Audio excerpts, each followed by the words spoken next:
The century mark was only the beginning. When he turned 100, everyone treated it like a finish line. Photos were taken. Speeches were made. A century of life neatly summarized in applause. But for him, nothing felt complete. This matters now because we frame longevity as an endpoint, a final achievement, a rare summit reached after decades of effort. Yet, what happens when life continues beyond the moment we thought defined it? Reaching 100 was supposed to signal closure. Plans were simplified, expectations lowered, people spoke in careful tones, as if time itself had become fragile. But inside, something felt unfinished.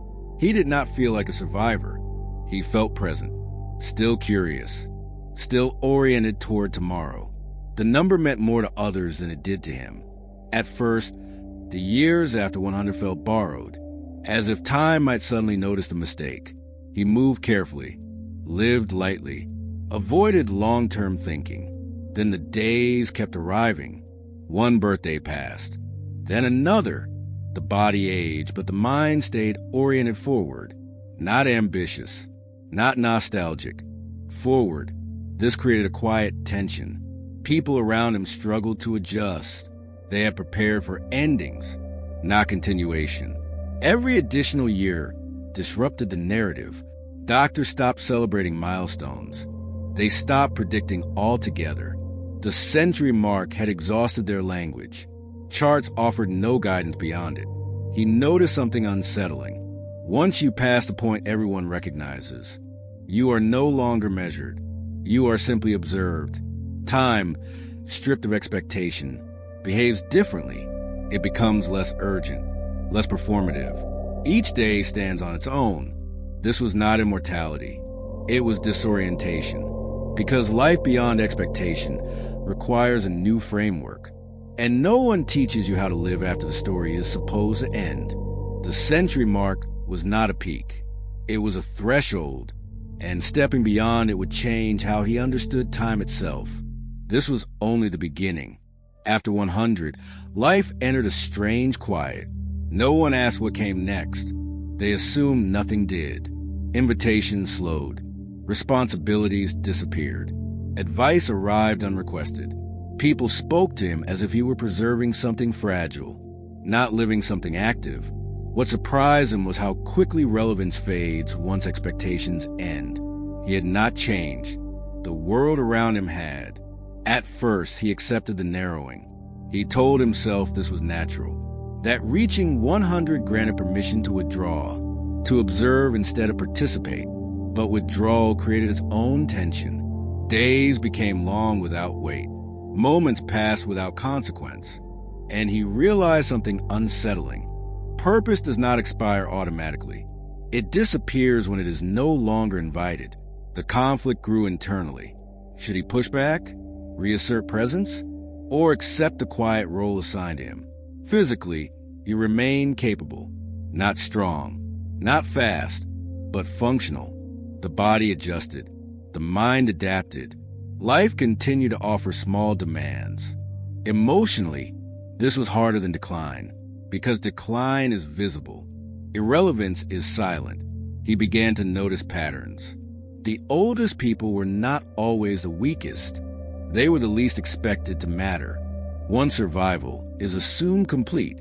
Contribution is quietly discouraged. He resisted in small ways, offering help, sharing perspective, remaining curious. Nothing dramatic, just presence. And slowly, something shifted. People listened, not out of politeness, but out of recognition. He was still processing the world, still learning, still responding. The real conflict was never about age. It was about permission. Who gets to remain active in the story? And who is written out once milestones are reached? By continuing beyond 100, he exposed an uncomfortable truth. We celebrate longevity, but we do not know how to live with it.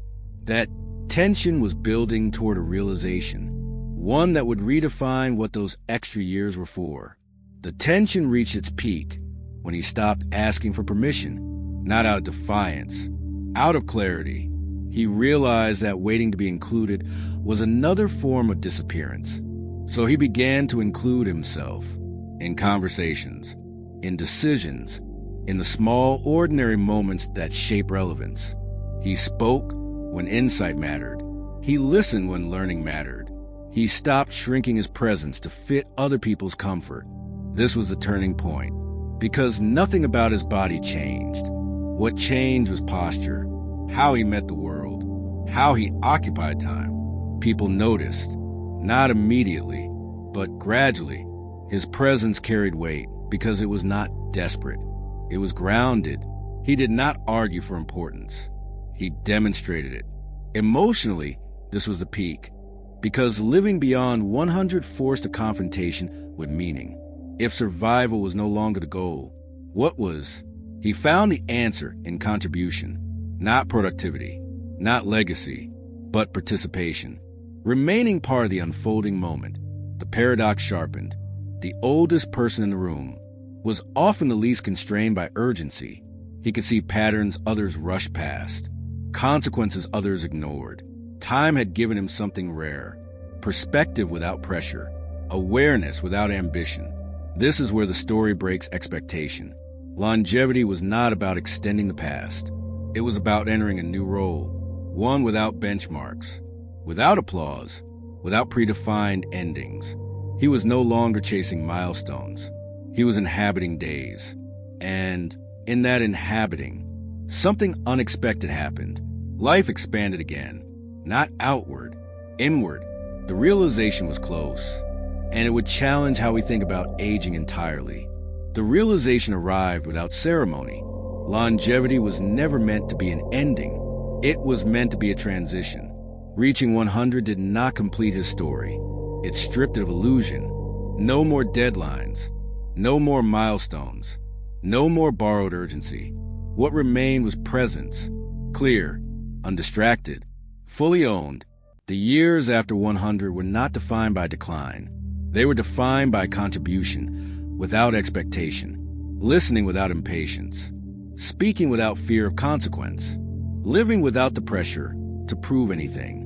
This is why the century mark was only the beginning, because only after expectation dissolves does life become honest. We celebrate long life as achievement, but we fail to ask what those years are for. He showed the answer quietly. They are for awareness, for perspective, for staying engaged when the world assumes you are finished. Longevity is not a finish line. It is an invitation to remain present after applause ends, to continue participating when no one is counting. And that is the hardest form of living, because it requires meaning without reward. So, what do you think? Are we prepared for a life that continues after we stop measuring it? The